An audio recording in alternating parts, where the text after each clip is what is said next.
노다지 썰전. 오늘은 그 종합식품기업이죠. 동원산업에 대해 이야기 나눠보겠습니다. 뭐 다들 아시다시피 M&A를 통해서 참치회사에서 상당히 큰 식품 그룹으로 성장을 했는데, 최근에는 성장세가 조금 주춤하면서 새로운 도전에 직면했다 이런 평가가 나오고 있죠. 과연 동원산업, 이 고비를 잘 넘어서 계속 성장할 수 있을지, 아니면 좀 위기에 봉착하게 될지, 저는 동원산업의 그간의 저력이나 확장 전략을 보면 미래는 여전히 밝다고 생각합니다. 글쎄요, 저는 좀 다르게 봅니다. 동원산업이 지금 마주하고 있는 여러 어려움들, 또 불확실성을 고려하면 아직 낙관하기에는 조금 이르지 않나, 네, 그렇게 생각합니다. 동원산업의 역사를 한번 보세요. 참치캔으로 시작해서 식품 가공, 포장재, 물류까지 이 M&A를 통해서 사업을 성공적으로 확장해온 그런 DNA가 분명히 있거든요.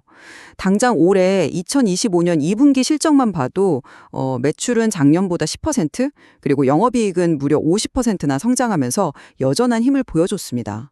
저는 이게 단순한 수치 이상의 의미가 있다고 보고요.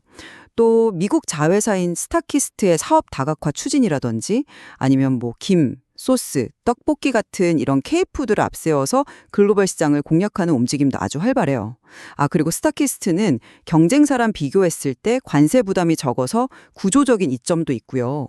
또 주주 가치를 높이려고 유통조식 수를 늘린다거나 창사하고 처음으로 중간 배당을 한 것, 이런 것도 다 긍정적인 신호라고 봅니다. 네, 물론 2분기 실적 자체는 상당히 인상적입니다. 그건 인정합니다.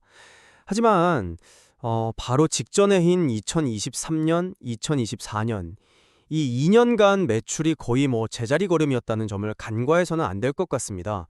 이 성장의 한계에 부딪힌 거 아니냐 이런 우려가 괜히 나오는 게 아니거든요. 그리고 2분기 영업이익이 그렇게 크게 늘어난 것도 좀 자세히 들여다봐야 합니다.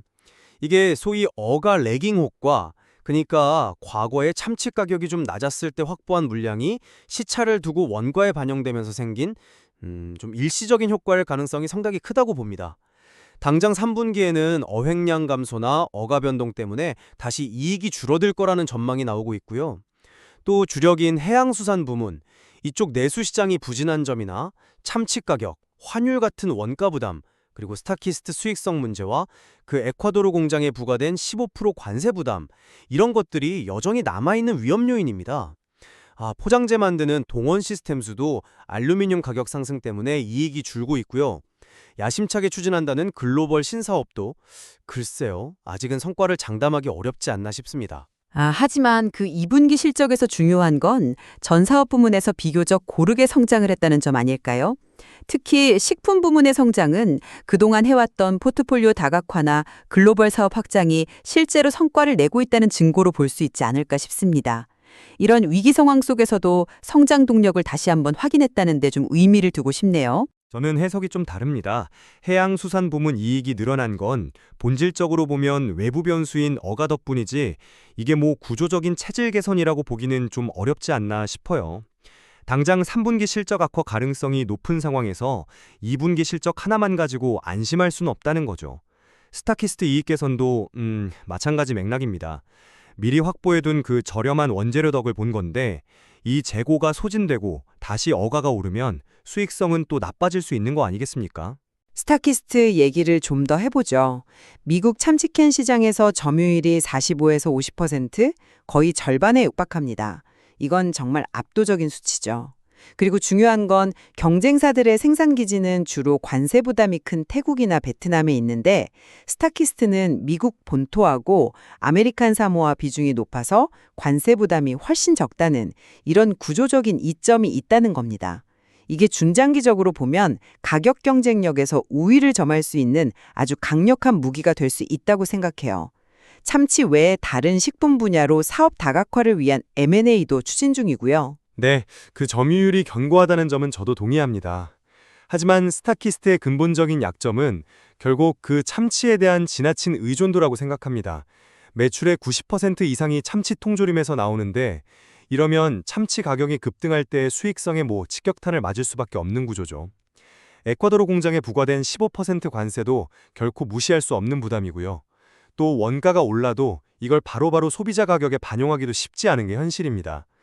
그 높은 점유율이 과연 이런 외부 충격 앞에서 얼마나 튼튼한 방패가 되어줄 수 있을지는 좀 의문입니다. 글로벌 확장 전략은 지금 K푸드라는 아주 확실한 트렌드를 잘 타고 있다고 봅니다. 이게 그냥 구호에 그치는 게 아니라 김이나 소스, 떡볶이 같은 구체적인 품목으로 현지 기업과 조인트 벤처, JB를 설립하거나 수출 계획을 실제로 진행하고 있거든요. 과거에 M&A를 성공시켰던 경험과 노하우가 분명히 도움이 될 거라고 믿습니다. 하지만 해외 시장, 특히 미국이나 유럽 같은 주력 시장의 경쟁은 정말 상상 이상으로 치열합니다. 현지 입맛에 딱 맞는 제품을 개발하는 거나 아니면 탄탄한 유통망을 확보하는 게 이게 말처럼 쉬운 일이 아니죠. 그리고 새로운 시장을 개척하려면 당연히 투자 위험도 따르고요. 뭔가 의미 있는 성과가 나오기까지는 제가 볼 때는 상당한 시간과 또 자원이 필요할 겁니다. 다른 사업 부문도 좀 살펴보면요. 건설 부문은 부실 사업장을 정리하고 흑자 전환에 성공했고 수주잔고도 1조 원 이상으로 꽤 안정적입니다. 동원 시스템즈 역시 알루미늄 캔 말고도 2차 전지 소재 같은 걸로 사업 영역을 넓히면서 이익 감소를 좀 방어하려는 노력을 하고 있고요. 동원 시스템즈의 이익 감소세는 원자재 가격이나 환율 부담 때문에 당분간은 좀 이어질 가능성이 높아 보입니다. 2차 전지 소재 같은 신사업이 성과를 내려면 당연히 시간이 걸릴 테고요. 건설 부문이 흑자로 돌아선 건 다행입니다만 그룹 전체 실적에서 차지하는 비중을 생각하면 핵심 사업의 부진을 만회하기에는 좀 역부족이지 않나 싶습니다. 네, 정리하자면 동원산업은 과거 M&A 성공 DNA라는 강점과 다각화된 사업 포트폴리오, 그리고 K푸드를 앞세운 적극적인 글로벌 시장 개척 의지를 가지고 있습니다.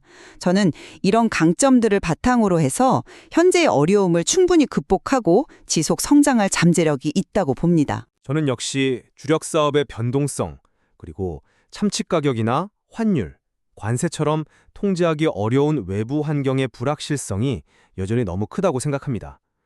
글로벌 신사업의 성공 여부도 아직은 좀 안개 속이고요. 이런 상황에서는 섣부른 낙관보다는 좀 더 신중한 접근이 필요하지 않나, 그렇게 봅니다. 네, 동원산업은 분명 기회 요인과 또 위험 요인을 동시에 안고 있는 기업입니다.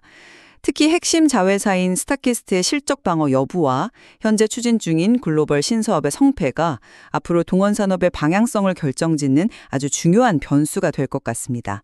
그렇습니다. 오늘 저희가 나눈 여러 관점들이 시청자 여러분께서 동원산업의 미래를 판단하시는 데 조금이나마 도움이 되었기를 바랍니다. 앞으로 동원산업의 행보를 계속해서 주목해 볼 필요가 있겠습니다.